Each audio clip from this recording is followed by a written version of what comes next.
Bonjour, merci Gérard de m'avoir proposé de faire ce séminaire dans ce lieu prestigieux. Alors je vais vous parler de Skate 6. Skate 6, c'est la dernière évolution du langage Skate qui est issu du langage Lustre dont Gérard a parlé. Alors je vais essayer de vous faire une présentation. Lustre avait déjà été présenté dans le cadre d'un séminaire au Collège de France par Nicolas Alvax il y a 3 ans, je crois. Mais je vais quand même faire quelques rappels généraux. Je vais consacrer une moitié, je pense, de mon exposé à vous expliquer ce qu'est ce langage et à vous motiver quel est le besoin.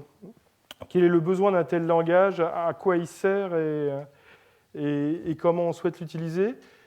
Et ensuite, je parlerai précisément de Skate Suite, c'est-à-dire de toutes les extensions qu'on a pu apporter à ce langage. C'est une activité qu'on a fait à la mi des années 2000, 2005-2006, je crois qu'on a commencé. Et vous raconter aussi comment on compile tout ça. Alors SCED, en fait, c'est un acronyme pour un environnement de développement d'applications d'embarqué critique. Alors environnement de développement, c'est exactement le même sens que celui qu'on connaît pour tous les langages de programmation, c'est-à-dire une boîte à outils. Je vous ai mis une copie d'écran ici, une boîte à outils d'outils divers et variés. Mais au centre duquel on va retrouver d'une part un langage de programmation qui va s'appeler Sked et dont on voit ici la partie graphique. C'est ce que Emmanuel Ledino a appelé les bois-boîtes, je crois, la semaine dernière, et c'est à juste titre. C'est donc un langage de programmation, un éditeur de programme, et aussi un compilateur. Alors, environnement de développement pour des applications embarquées critiques. Embarquées critiques, ça veut dire quoi? Ça veut dire qu'on s'adresse à un problème bien particulier qui est celui des systèmes réactifs. C'est-à-dire, on veut ici pas faire des programmes généraux, mais des programmes dont le but est de traiter des données qui lui arrivent en continu d'un environnement extérieur et de fournir des résultats, de fournir des valeurs de calcul de ces données dans le même temps. Le maître mot de l'histoire, c'est le sujet des cours de Gérard, c'est le temps. Et en particulier, les programmes qu'on souhaite faire tourner, qu'on souhaite exécuter, ils sont destinés à aller sur ce qu'on appelle des systèmes d'exploitation temps réel. C'est-à-dire, ça n'a rien à voir avec ce à quoi on peut être habitué, comme Windows ou le genre de système d'exploitation qu'on connaît habituellement. C'est des systèmes d'exploitation vraiment dédiés à ces systèmes réactifs. C'est des systèmes d'exploitation qui ont des ressources en temps et en mémoire généralement assez limitées et avec des contraintes très très précises pour rester dans ces ressources. Pour simplifier, un programme doit être capable en un temps bien défini, généralement de l'ordre de la dizaine ou de la centaine de microsecondes, de produire son résultat. Et il n'a pas la possibilité de prendre du retard. Ça va avoir pour conséquence que la mémoire qu'on peut utiliser et le WCET, alors c'est le pire temps d'exécution. C'est la borne maximum du temps d'exécution d'un pas qui vont devoir être bornés. Ça donne des contraintes sur les langages de programmation, enfin des contraintes sur les programmes plus exactement. On n'a pas le droit de faire d'allocation dynamique, c'est-à-dire qu'on doit connaître exactement, et ça avant même d'embarquer le programme, quelle est la taille de la mémoire qu'il va utiliser. Et dans la même idée, on n'a pas le droit à la récursion. Et là, c'est pour borner et le temps et la taille mémoire encore, puisque les récursions peuvent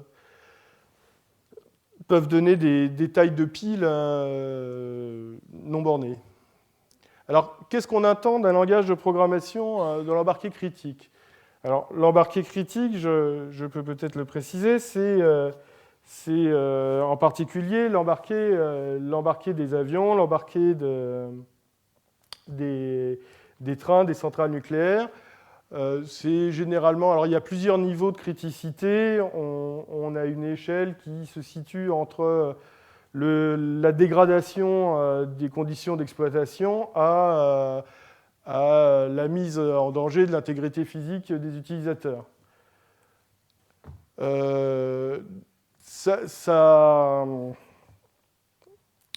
Ça conduit à se donner des pratiques pour développer des applications, des pratiques très, très rigoureuses, et ces pratiques très rigoureuses vont se retrouver sur le langage de programmation qu'on va souhaiter utiliser. On va vouloir que ce langage soit décrit exhaustivement. Il est hors de question de pouvoir utiliser un langage de programmation où on ne saurait pas exactement quel est le sens, ce qui va se passer avec le programme qu'on écrit. On veut aussi des bonnes fondations, c'est-à-dire qu'on veut quelque part des preuves mathématiques, en tout cas des éléments objectifs, pour dire que la description exhaustive correspond bien à une réalité. On va exiger que ce langage soit déterministe. Ça, c'est le fait que pour un programme donné, il n'y ait qu'un seul résultat possible.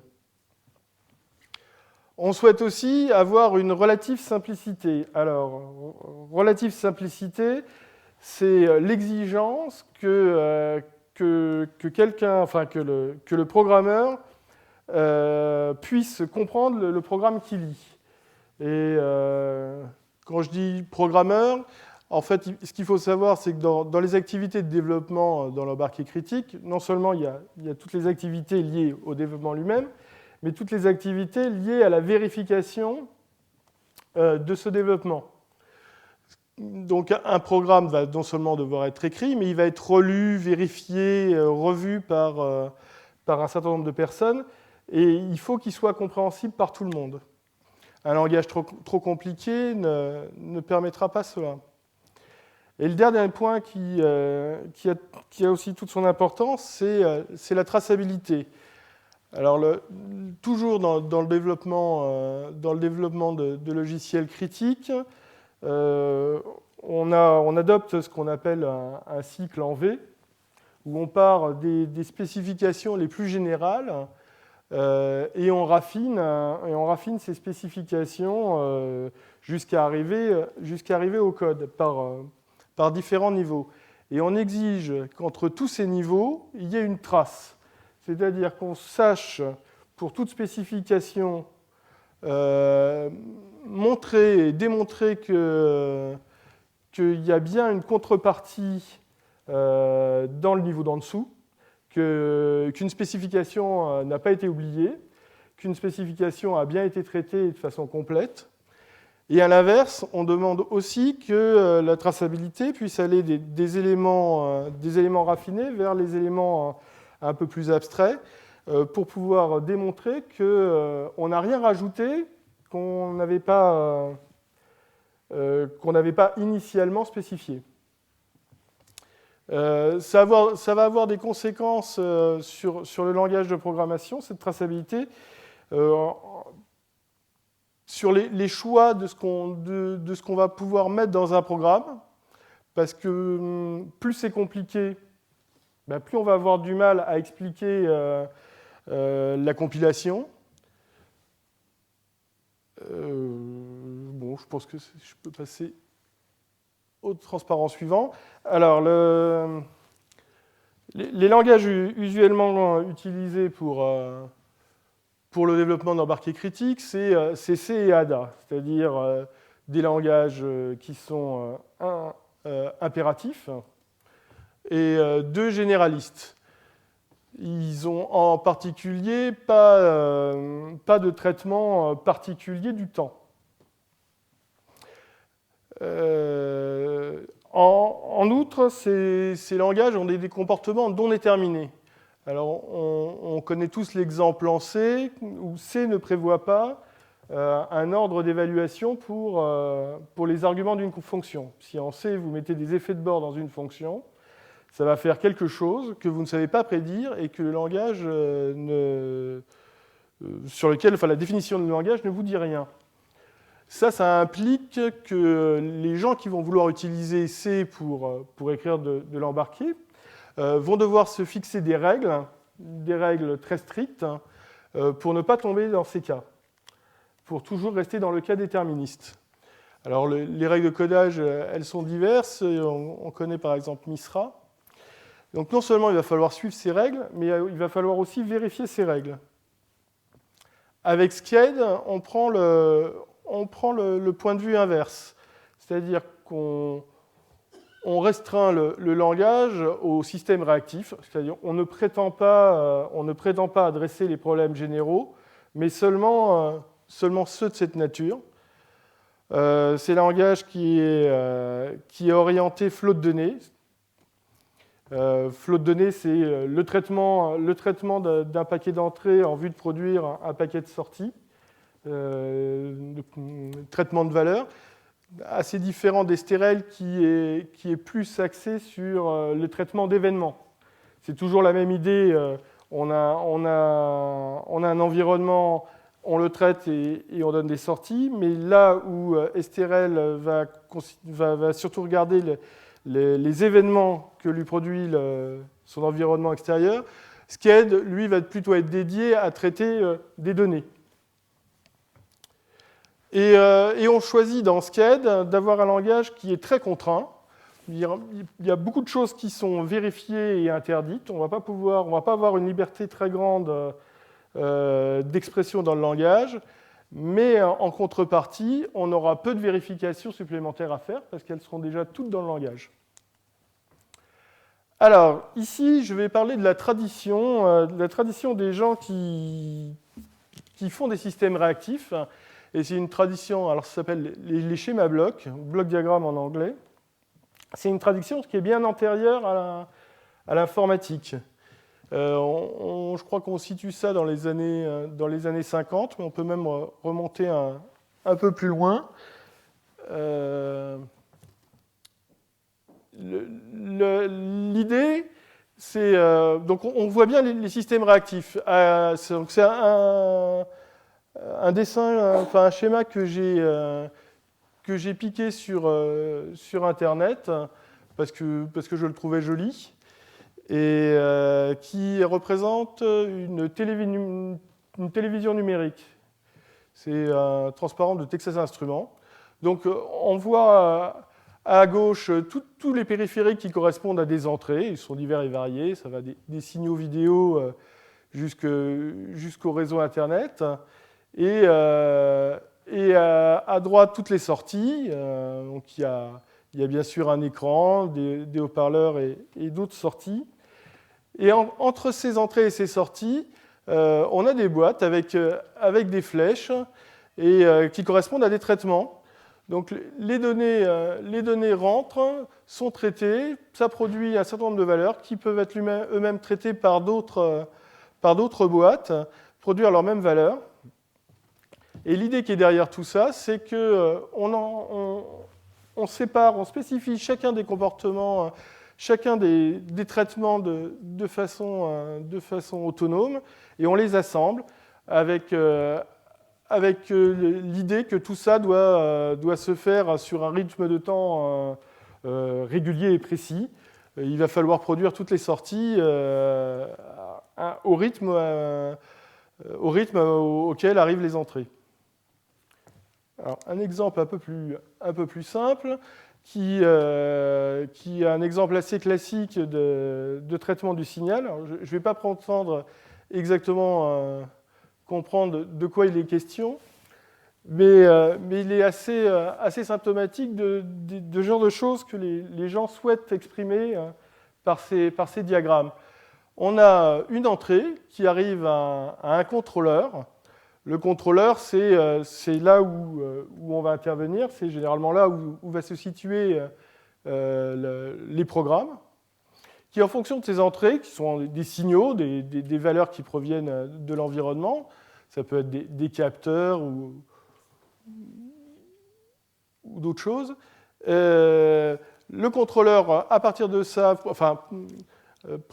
fait un calcul sur ces entrées et produit une commande qui va être après réinterprétée par un générateur, par un système plus complet.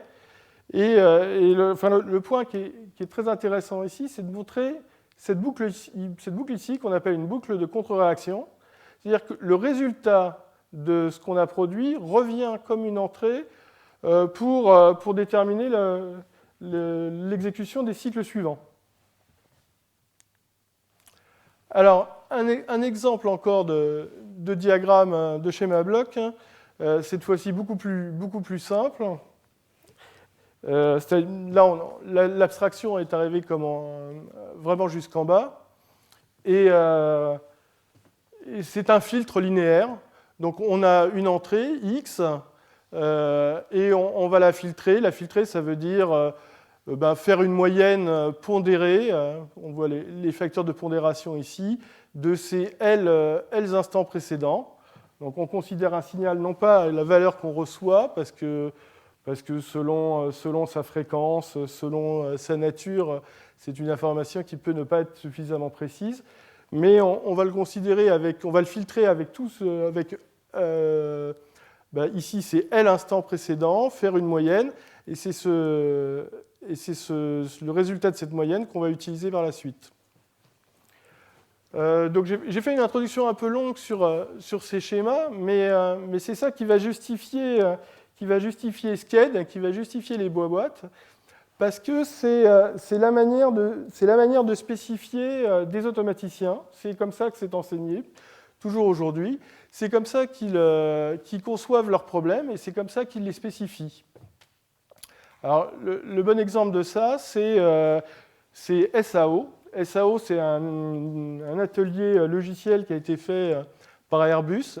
SAO, c'est pour spécification assistée par ordinateur. Donc, c'est au départ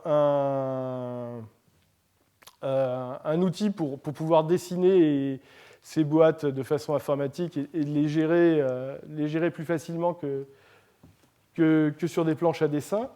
Mais très vite, ils ont eu l'idée de générer du code, en tout cas générer une topologie de code à partir de ces boîtes.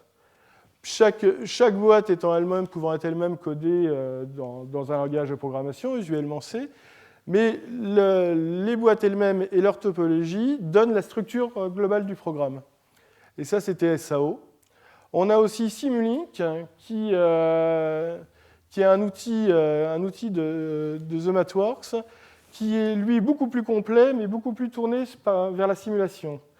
Alors, Simulink, ça gère des systèmes hybrides, c'est-à-dire qu'on peut lui donner, les entrées ici peuvent être soit des signaux échantillonnés, comme ceux qu'on considère dans les langages synchrones, c'est-à-dire que c'est des valeurs qui arrivent sur des pas de temps successifs, mais ça peut aussi être des signaux continus, des valeurs qui sont toujours là. Et donc il est capable de gérer les deux, il est capable de les simuler, il est capable aussi de générer du code. C'est très complet, mais par contre la gestion du temps n'est pas très rigoureuse. Et on a des problèmes de déterminisme, on a des problèmes de description formelle des programmes. Ce qui est satisfaisant pour la simulation, mais qui n'est pas forcément suffisant pour générer du code embarqué. Avec Sked, on a suivi à peu près la même idée. En fait, c'est issu de l'expérience d'Airbus, ça s'est fait conjointement. mais où notre point de vue, c'est de dire qu'ici, on ne va pas faire de codage, mais on va dire qu'ici, c'est notre langage, et c'est un langage synchrone. Et le langage synchrone, plus précisément, c'est Lustre, et en fait, c'est un dialecte de ce langage. Alors, un langage flow de données, c'est un langage qui produit un flux de sortie, un flow de sortie, à partir d'un flow d'entrée. Un flow, c'est une suite infinie de valeurs, avec une valeur initiale, donc une suite infinie, et j'ai une fonction qui, à partir d'une suite infinie, produit une suite infinie des sorties. C'est un objet mathématiquement assez simple, mais difficile à manipuler en termes de programme. Alors on lui préfère une version qui est équivalente, mais qui va s'exprimer instant par instant, qu'on va appeler la fonction de réaction, ou la fonction de cycle, qui est une fonction qui, à partir d'une entrée, c'est-à-dire l'entrée d'un instant précis, et d'un état, produit une sortie, et l'état à considérer pour l'instant suivant. Donc à chaque instant, on est dans un certain état, on prend les entrées, on calcule les sorties, et on calcule aussi le nouvel état qui nous servira à la prochaine exécution de cette fonction de cycle. Cette fonction de cycle, ça détermine le comportement du programme, ça détermine la sémantique du langage, mais ça va être aussi extrêmement proche du code exécutable qu'on va vouloir générer pour exécuter notre programme. Alors, un exemple très très basique de programme Lustre, qui est là juste pour vous illustrer la syntaxe. Ça va être une fonction qui va prendre deux entrées, deux entiers, et qui va rendre deux sorties. Donc ça va s'écrire en Lustre par le mot-clé nœud. Une variable locale et trois équations. Qu'est-ce que calcule cette fonction ? La première sortie va être la somme des deux entrées. Alors on le voit ici, c'est cette équation qui... J'ai été un peu vite. La première sortie qui est la somme des deux entrées. Et la deuxième sortie va être la différence des deux entrées. Et on va prendre la valeur absolue. Si la différence est négative, on prend son opposé, sinon on prend cette valeur. Cet exemple est surtout là pour montrer que le langage sont en fait des équations. Il n'y a pas d'ordre dans ces équations. Donc j'ai choisi exprès ici d'utiliser P avant de l'avoir défini. C'est tout à fait légal. On a une vision mathématique d'un système d'équations. Et on a un principe de substitution qui est à n'importe quel endroit, je peux toujours remplacer une variable par l'équation qu'il a définie. Donc ici, si je remplaçais P partout par A moins B, j'obtiendrais exactement le même programme. Et ça, c'est un principe qui est vrai pour toutes les constructions du langage.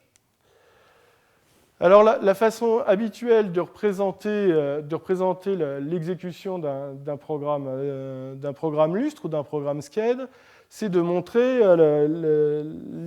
les valeurs des flows aux différents instants. Alors ici, j'ai représenté en bleu les flows correspondant aux entrées, en rouge les sorties, et en vert les flows locaux, c'est-à-dire les flows qui sont calculés par le programme, mais qui n'apparaissent ni en entrée ni en sortie. Il n'y a pas grand-chose à en dire d'intéressant, si ce n'est que quelque chose d'assez troublant quand on commence avec Lustre, c'est de bien comprendre que dans le programme, quand on parle de A, du flow A, on ne parle pas d'une valeur, on ne parle pas d'une variable, mais on parle d'une suite infinie de valeurs. Et que c'est ça qu'on manipule.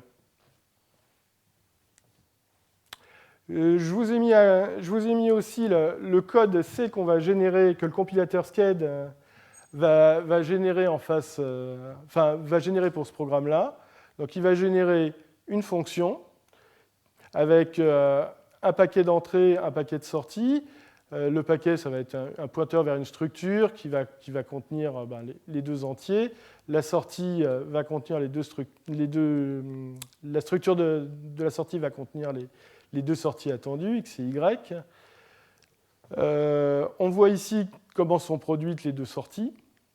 Ici, c'est la somme des deux entrées. Ici et ici, c'est soit l'opposé, soit la valeur de la différence qui est calculée. Et en particulier, on voit que le compilateur a ordonné les équations, c'est-à-dire que le calcul correspondant à la différence est fait avant d'être utilisé, bien évidemment. Tout le propos de la compilation de Sked, ça va être de mettre les choses à leur place, c'est-à-dire de remettre ces équations au bon endroit. Alors, un exercice un tout petit peu plus compliqué, mais à peine. Jusqu'ici, la fonction que je vous ai montrée, je vais peut-être juste revenir là. Ici, ce que j'ai montré, il n'y a pas d'état. Donc ma fonction de réaction, c'est juste une entrée en fonction d'une sortie. Enfin, deux sorties en fonction de deux entrées. Il n'y a pas d'état. Ici, je pourrais avoir un tableau Excel à la place de mon programme C, et ça marcherait très bien. Donc là, maintenant, on va introduire le temps, donc l'opérateur pré et l'opérateur flèche, qui vont, en intégrant le temps, on va aussi intégrer les états et le besoin d'un état.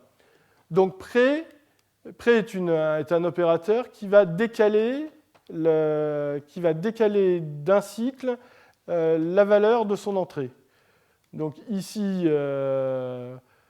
si on prend x, la série des entiers positifs, 1, 2, 3, 4, 5 au fur et à mesure du temps, près de x, ça va être la même série, mais décalée d'un instant. Donc quand x vaut 2, 1 vaut la valeur, près de x, vaut la valeur de x à l'instant précédent, savoir 1. Et au premier instant, près de x devant valoir la valeur précédente d'un flow qui n'existait pas encore, eh bien on lui donne une valeur dite non déterminée, qui est une valeur rajoutée à l'ensemble des valeurs et qu'on appelle traditionnellement nil. Le deuxième opérateur va permettre de séparer les instants initiaux et les instants suivants. Donc la flèche, Z0 flèche Y, qu'on prononce souvent 0 suivi de Y, c'est de dire au premier instant, on prend la valeur qui est à gauche, ici 0, et à tous les instants, on prend les valeurs de la partie droite. On retrouve donc ici Z, c'est-à-dire 0 suivi de Y, qui vaut 0 au premier instant, et la même chose que près de x aux instants suivants. Donc, la fonction de réaction, la fonction de cycle, ça va être... alors, voilà, on va définir l'état avec des données qui viennent de ces deux constructeurs. Pré, ça va nous donner un entier. On va devoir garder d'un cycle sur l'autre la valeur du flow précédent. Et la flèche, ça va donner un état, une valeur booléenne, une mémoire booléenne, qui va juste être là pour dire je suis dans l'instant initial ou je ne suis plus dans l'instant initial. Donc, l'état, c'est deux valeurs, un booléen, une mémoire entière. Et l'état initial, le booléen vaut true, c'est je suis dans l'état initial, et même mémoire, elle est à nil. À l'état initial, toutes les mémoires, tous les registres sont toujours à des valeurs non déterminées. Et les sorties de ces équations, donc y à l'instant p, ben, c'est la mémoire de x. Et z, je suis pareil la définition, ça vaut 0 si je suis à l'instant initial, et ça vaut y sinon. Et enfin, la fonction de réaction calcule aussi l'état suivant. Ben, l'état suivant, le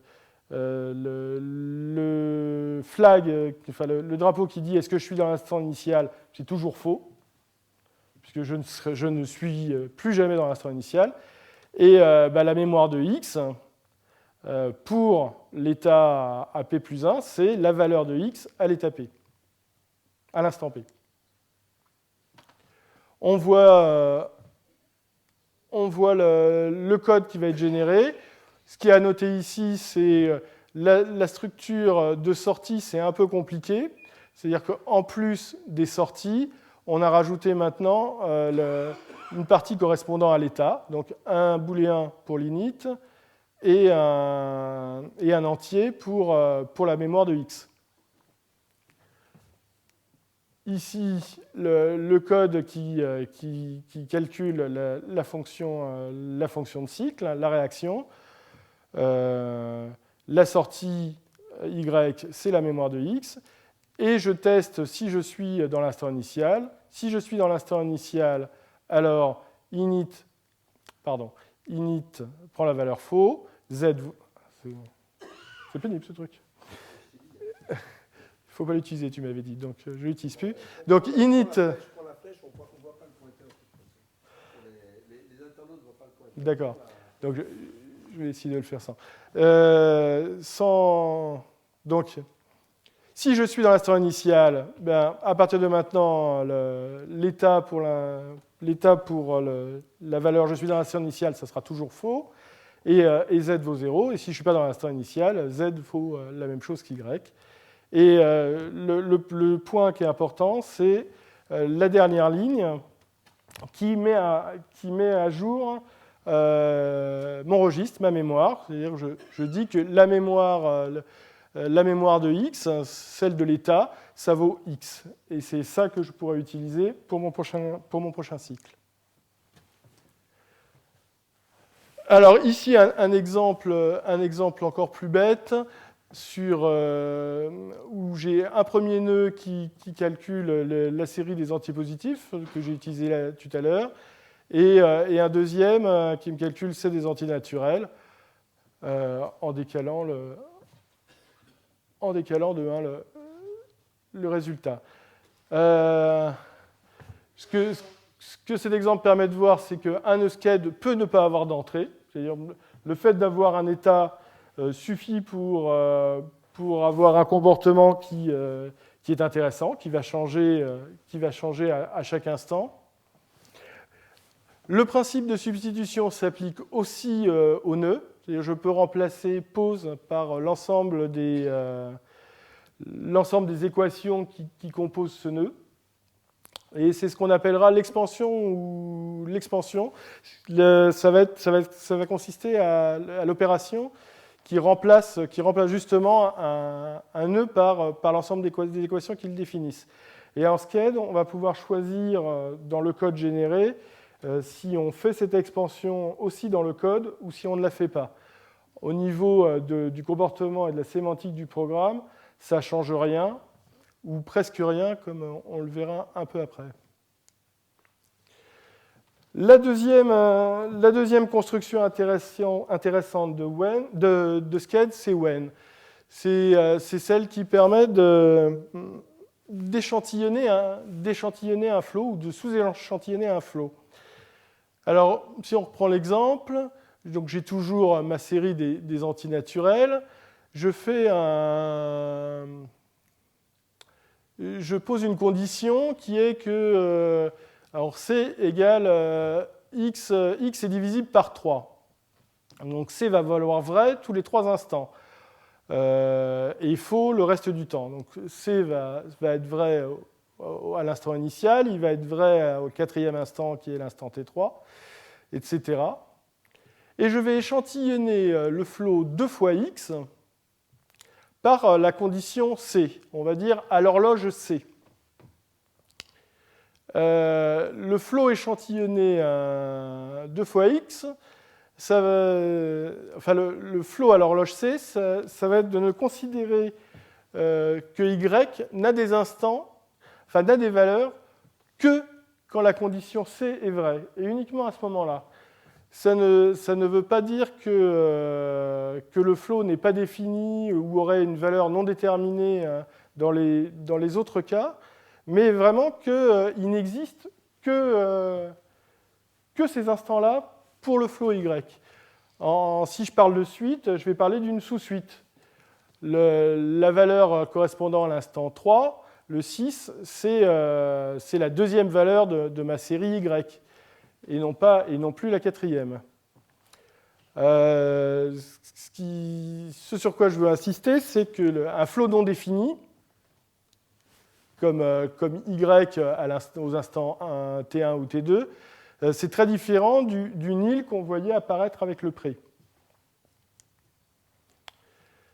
Le fait de prendre des échantillonnages de flow va interdire du coup de faire certaines opérations. Je ne peux pas combiner des flows qui ne sont pas la même horloge.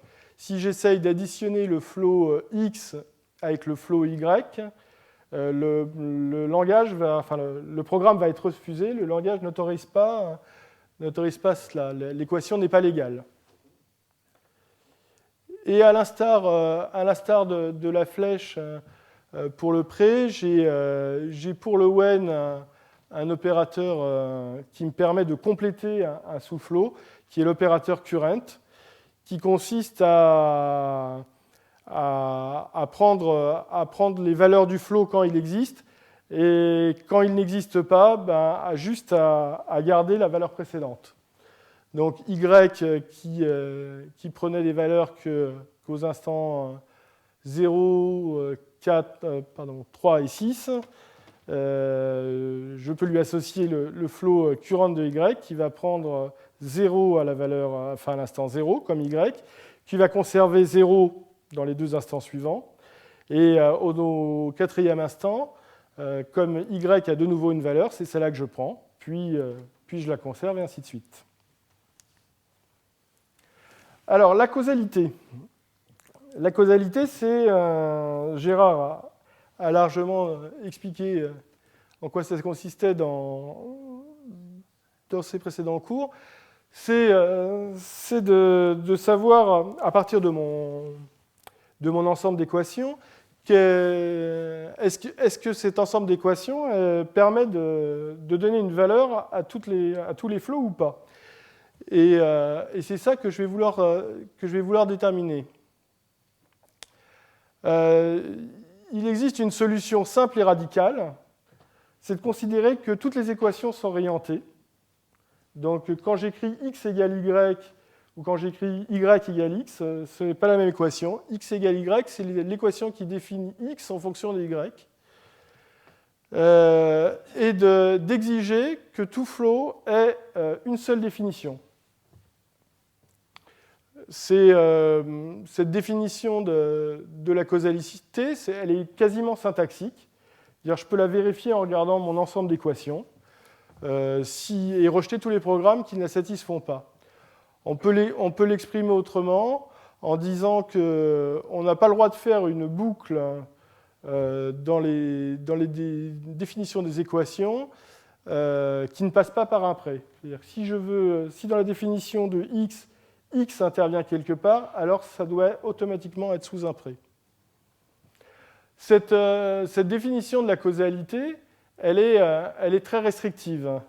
Il y a plein de programmes qui pourraient paraître légaux, qui vont être refusés. Par exemple, l'équation x égale x, dont Gérard a parlé tout à l'heure, pourquoi la refuser? Après tout, elle n'apporte pas grand-chose, mais elle ne fait pas de mal non plus. Rien n'exige vraiment de l'enlever. Et la justification que je voudrais donner, elle n'est pas absolue, elle n'est pas dans l'idée qu'il y a une bonne ou une mauvaise façon de faire les choses dans les langages de programmation. Mais la justification, elle est liée à l'utilisation du langage SCED et à son domaine d'application. Dans l'embarqué critique, quel que soit le langage de programmation utilisé, il est exigé, de toute façon, de n'avoir qu'une seule valeur pour les variables. Donc, il n'y a pas de raison de ne pas appliquer à SCED ce que les gens s'appliquent déjà dans d'autres contextes pour des langages où, pour le coup, c'est plus compliqué. Et alors, on pourrait se dire, bon, les gens ne veulent pas faire ça, enfin, une partie des utilisateurs ne pourront pas faire ça parce que ce n'est pas permis dans leur contexte d'utilisation, mais rien n'empêcherait que le langage le permette, et à eux de se débrouiller pour ne pas le faire, notamment en se donnant des règles de codage. Et là, les utilisateurs de SCED interviennent en disant non, ça ne nous arrange pas de devoir se rajouter des contraintes. On les veut dans le langage, comme ça, un, on est sûr de ne pas faire de bêtises, et deux, on n'a rien à vérifier par-dessus. Alors, la vérification de la causalité, en pratique, c'est une trivialité. Les équations, ça définit une relation est définie par. X égale Y, c'est X est défini par Y. Et on va juste vérifier que cette relation forme un ordre strict, c'est-à-dire qu'on peut ordonner ces équations selon cet ordre par un ordre topologique, par un tri topologique. La compilation de SCED, en quoi ça consiste ? C'est un certain nombre de transformations que je vais vous détailler. La première, hein, comme on l'a vu et qu'on oublie assez souvent, c'est la transformation du graphique en texte. Donc, on a vu qu'en SCED, on pouvait écrire les choses. Alors, je vous ai présenté la syntaxe graphique, mais on avait vu au début qu'on pouvait aussi avoir... je vous ai présenté la syntaxe textuelle, mais on avait vu qu'on pouvait avoir une syntaxe graphique. Et j'ai isolé un bout de la copie d'écran qui était sur mon premier transparent. Alors, si on la regarde comme ça, on peut la lire, on va la lire de la droite vers la gauche, puisque la droite, ce sont les sorties et à gauche, les entrées. Donc, Hello Gunlock, c'est égal à non de ou de... Alors, followed by, c'est quelque chose d'un peu plus compliqué qui correspond à une flèche et un après. Donc, ici, c'est faux suivi de gunshot bouton.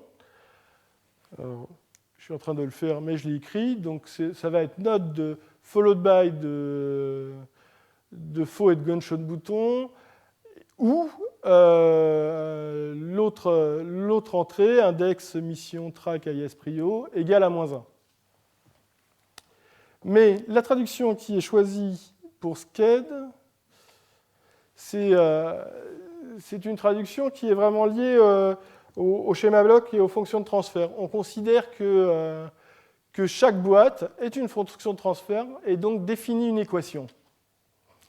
On nomme tous les fils qui ne sont pas encore nommés et on écrit les équations qui correspondent à chaque boîte. Par exemple, pour la boîte correspondant au OR du milieu, on a que L2 est égal à L1 ou L3.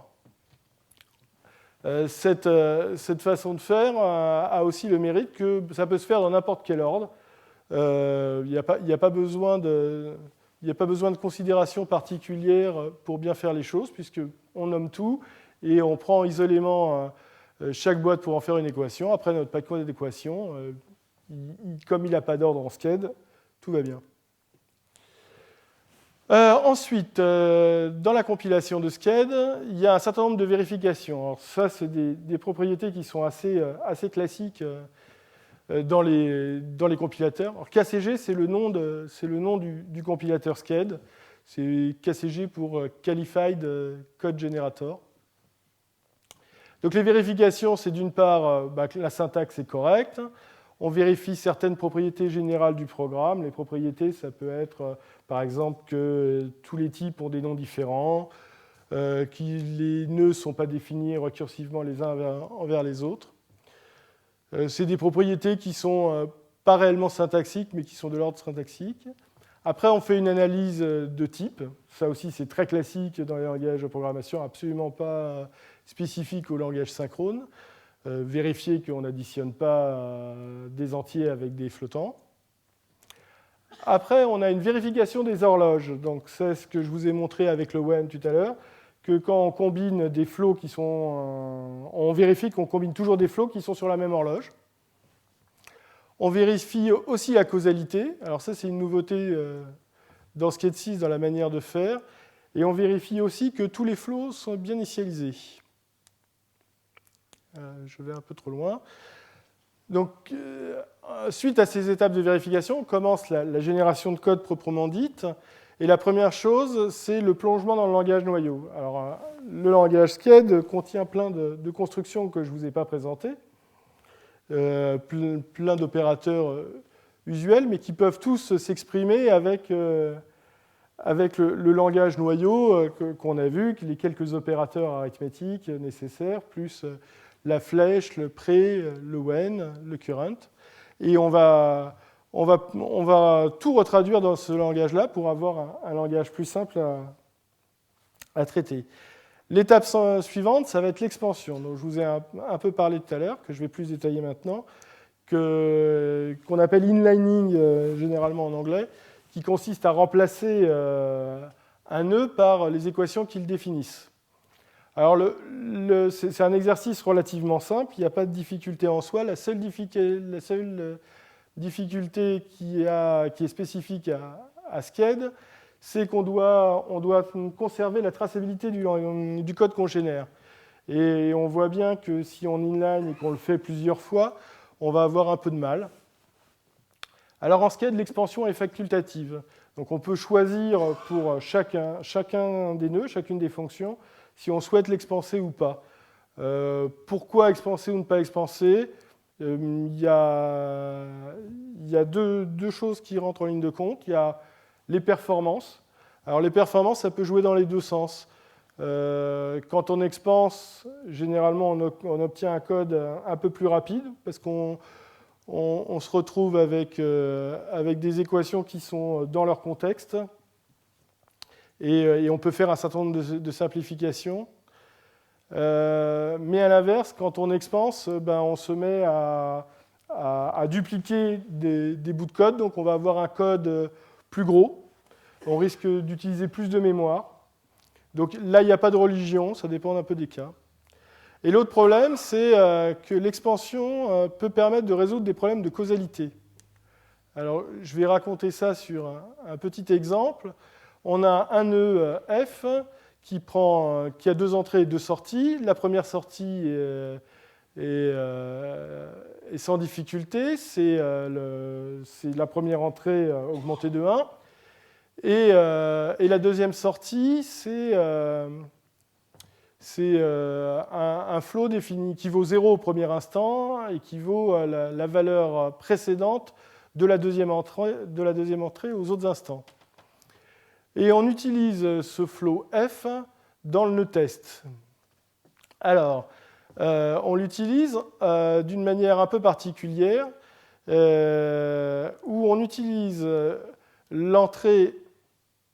On utilise la même variable pour l'entrée et la sortie. Ça correspond à la boucle de contre-réaction que je vous avais montrée dans les schémas blocs. Donc, une des sorties va servir comme entrée pour la fonction f.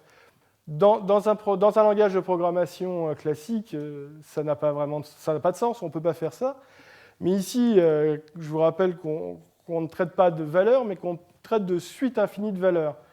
Donc, c'est tout à fait, ici, ça paraît tout à fait légal, parce que ce qui va nous intéresser comme entrée, enfin la sortie ici va servir comme entrée au coup suivant. Et c'est légal parce qu'ici, on voit que c'est le pré de l'entrée qu'on utilise. Alors la question, c'est faut-il accepter ce programme ou pas? Est-il accepté par l'analyse de causalité ou est-il rejeté?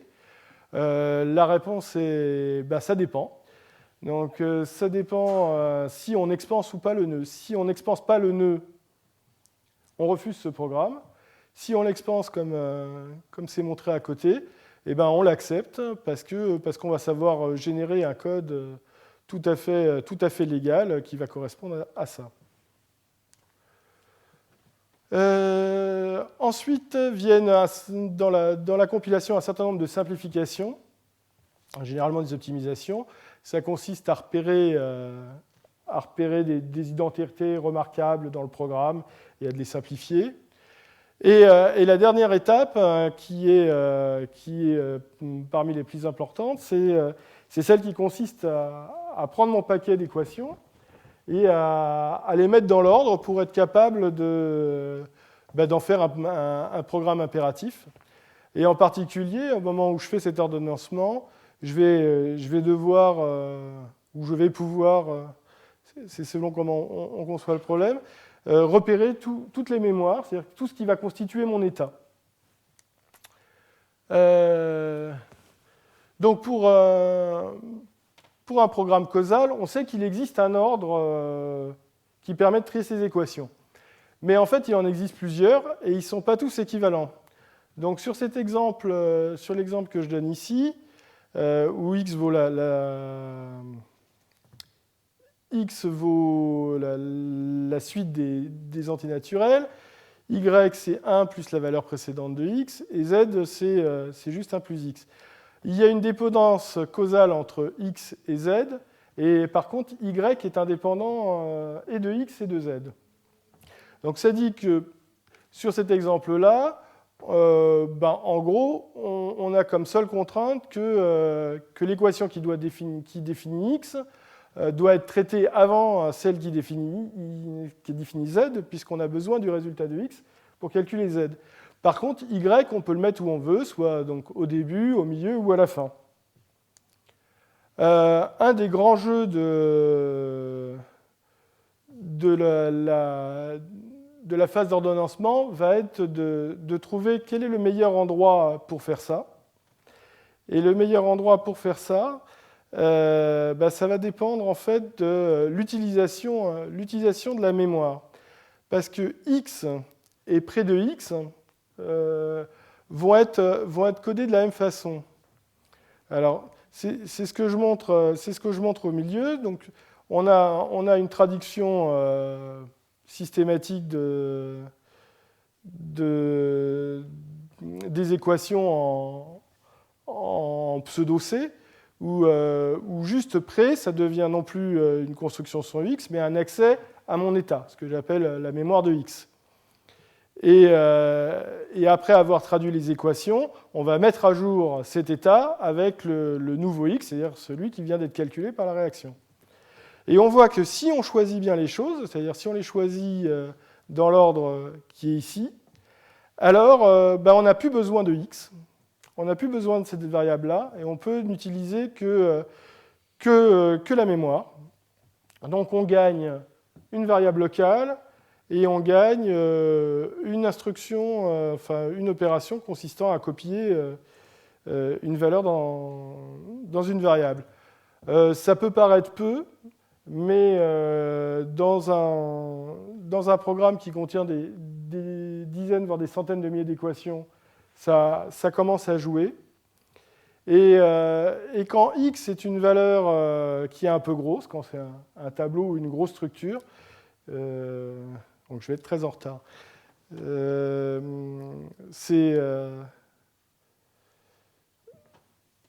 Qu'est-ce que je disais? Oui. Quand x est une grosse structure, le fait d'économiser ne serait-ce qu'une seule variable et qu'une seule affectation, ça peut avoir un intérêt. Et ensuite, on transforme, une fois qu'on a trié nos équations, on peut les transformer en des affectations, donc se retrouver dans le cadre des langages impératifs, et ensuite va faire que des choses qui sont classiques. Alors, j'ai mis ça par une ellipse, 3 petits points. Dans le compilateur KCG, c'est beaucoup de choses. Il y a encore beaucoup de choses à faire sur ce langage impératif, mais ce n'est plus du tout spécifique au langage synchrone. Alors, le pouvoir d'expression de Sked, en gros, la question c'est est-ce qu'on peut calculer Abro avec? Alors la réponse est oui. C'est-à-dire, il y a les éléments de gestion du temps nécessaires. Pré et when suffisent à pouvoir faire Abro. Mais ce n'est pas là que c'est le plus simple. Alors pourquoi vouloir étendre Sked pour augmenter son pouvoir d'expression, bien évidemment, et ça va passer par le fait d'introduire plus d'éléments de langage de contrôle dedans. Mais on ne va pas chercher à faire que ça, on va aussi chercher à solidifier les fondations du langage et à s'assurer du passage à l'échelle. Donc ça va être des notions de génie logiciel, d'utilisation de tableaux, enfin des choses qui ne sont pas forcément spécifiques au langage synchrone ou spécifiques à Sked, mais qui, dans le cas des langages synchrones, prend des dimensions différentes. Alors, étendre Sked, oui, mais à quelles conditions? Donc, celle qu'on s'est fixée pour Sked 6, c'était ne pas perdre les propriétés fondamentales, à savoir l'extension doit être conservative, on doit avoir tout Sked dedans. On veut garder un langage qui soit float donné, même si on veut introduire plus de contrôle dedans, il doit rester float donné. On doit aussi toujours assurer la traçabilité du code qu'on génère, donc les choses doivent rester suffisamment simples pour cette traçabilité. Et les analyses de correction qu'on a déjà dans Sked doivent rester valides. Alors la première chose sur laquelle on a travaillé, c'était de reprendre un peu la syntaxe et d'enlever certaines scories qui étaient apparues au fur et à mesure du langage. Là, je donne cet exemple parce qu'il était assez emblématique. C'était ce point-virgule qui se baladait dans la définition des nœuds. Est-ce qu'il était utile? Est-ce qu'il ne l'était pas? La question peut paraître anecdotique comme ça, et elle l'est, mais c'est des problèmes très intéressants, enfin très importants. Parce que la syntaxe joue un grand rôle pour plein d'aspects. La syntaxe joue un rôle, d'une part, pour s'assurer que le langage n'est pas ambigu. Il n'y a pas deux façons de le lire. Mais ça, c'est quelque chose qu'on maîtrise bien, la théorie de la compilation, la théorie des langages a très bien théorisé tout ça, c'est connu. Par contre, il y a des choses disons plus esthétiques, plus difficiles à appréhender, qui sont la simplicité, la lisibilité, l'utilisabilité du langage. Est-ce qu'un programme est facile à lire? Ça dépend des gens, ça dépend de leurs habitudes. Ce qui est important, à mon sens, c'est que ça soit cohérent. C'est-à-dire, si ce n'est pas cohérent, on sait que ça ne sera pas lisible. C'est important aussi parce que quand on fait un langage, on veut que les gens l'utilisent. Si le langage est désagréable parce qu'on le lit mal ou parce qu'à chaque fois qu'on veut écrire un programme, on est obligé de revenir au manuel pour comprendre la syntaxe précise, eh bien, c'est un langage qui ne sera pas utilisé. Donc, pour l'acceptation du langage par l'utilisateur passe par la cohérence de ce langage.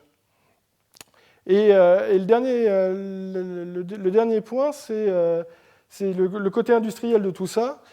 C'est que dans la barre critique, quand on fait des programmes, on fait beaucoup de revues de ces programmes. C'est-à-dire, quand on les a écrits, comme je vous disais tout à l'heure, l'histoire n'est pas finie. Et qui dit beaucoup de revues dit que si le programme est difficile à appréhender, s'il est difficile à lire, s'il n'est pas très cohérent, eh bien, toutes ces revues vont être plus longues, vont être plus compliquées, vont être plus chères. Je suis très en retard, Gérard. Donc, je vais un peu passer les choses. Donc là, je vais juste dire 2 phrases par thème. Donc, la vérification de l'initialisation, ça a été d'étendre ce qui était fait, de ce qui était fait dans Sked pour en faire quelque chose de beaucoup mieux formalisé et qui marche à tous les coups.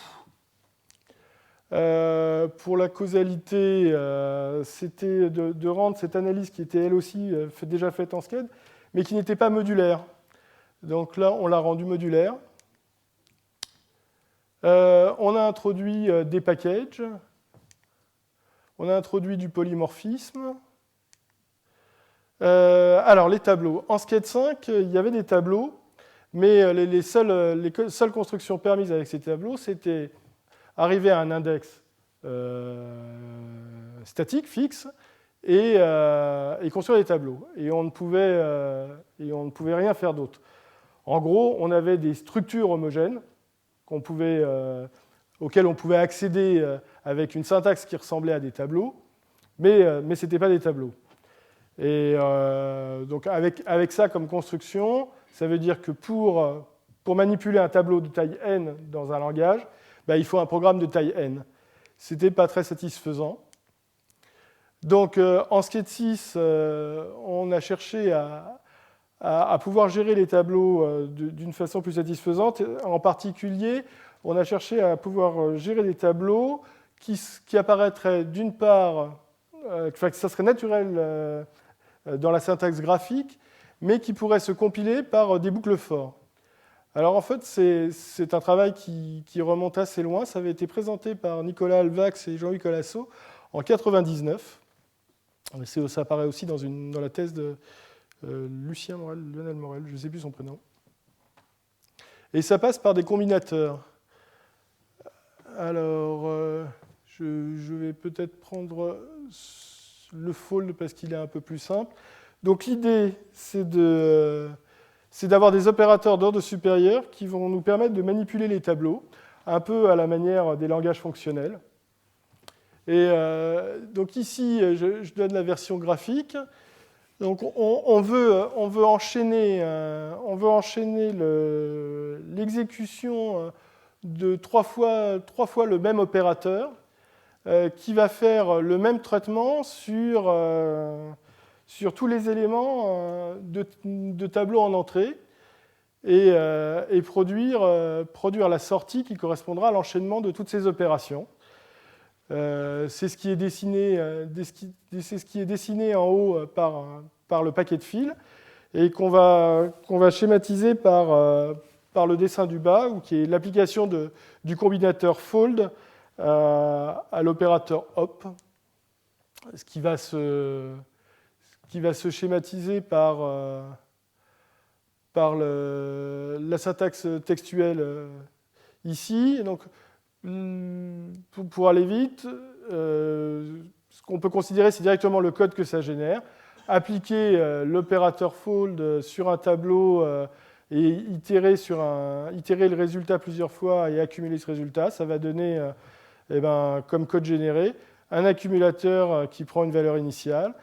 On applique dans une boucle autant de fois l'opérateur que les entrées ont d'éléments. On les applique avec toujours le même accumulateur et chaque élément de chaque tableau, donc tous les tableaux à chaque indice. Et on stocke ce résultat dans l'opérateur. Et à la fin de la boucle, l'accumulateur contient le résultat de l'itération.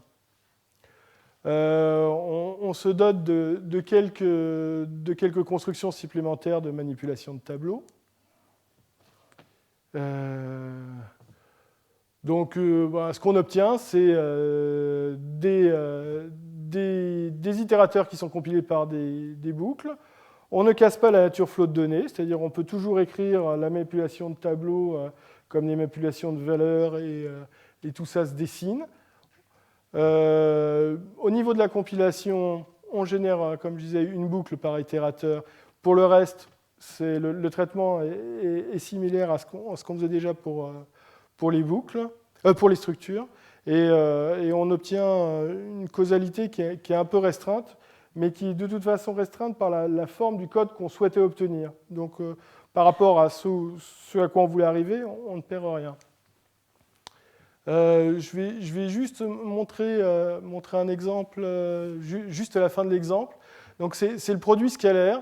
Alors, on voit en bleu en haut le code scale auquel ça correspond. Donc, on découpe le produit scalaire pardon, pas le produit scalaire, le produit de matrice, on le découpe en différentes étapes. D'abord le produit scalaire, puis le produit d'une matrice par un vecteur, et enfin le produit de deux matrices. Ça s'écrit par autant de fonctions sched. Donc, je vais passer rapidement c'est le code que ça génère. Donc ça, c'est la fonction qui multiplie un vecteur avec une matrice. Et la multiplication de matrices. Donc c'est l'itération à chaque fois, c'est l'itération de ce qu'on a défini précédemment. Et tout ça pour arriver au résultat final, qui est que quand on compile, eh bien, alors à un renommage près que j'ai fait pour que ça soit plus lisible, pour tricher avec la traçabilité du code généré. Donc j'ai enlevé de la traçabilité pour que ça soit lisible. C'est un peu curieux. Mais on voit que avec cette façon de compiler, on obtient exactement le code qu'on aurait écrit à la main pour faire le produit de deux matrices. Donc là, il reste que quelques améliorations à faire sur les tableaux. Tout n'est pas satisfaisant. Ce que je vous aurais parlé si j'avais eu du temps, enfin si j'avais su ne pas le perdre, ça aurait été des automates, qui étaient un des grands challenges de Sched 6, c'était de rajouter les automates, rajouter SyncChart à Sched.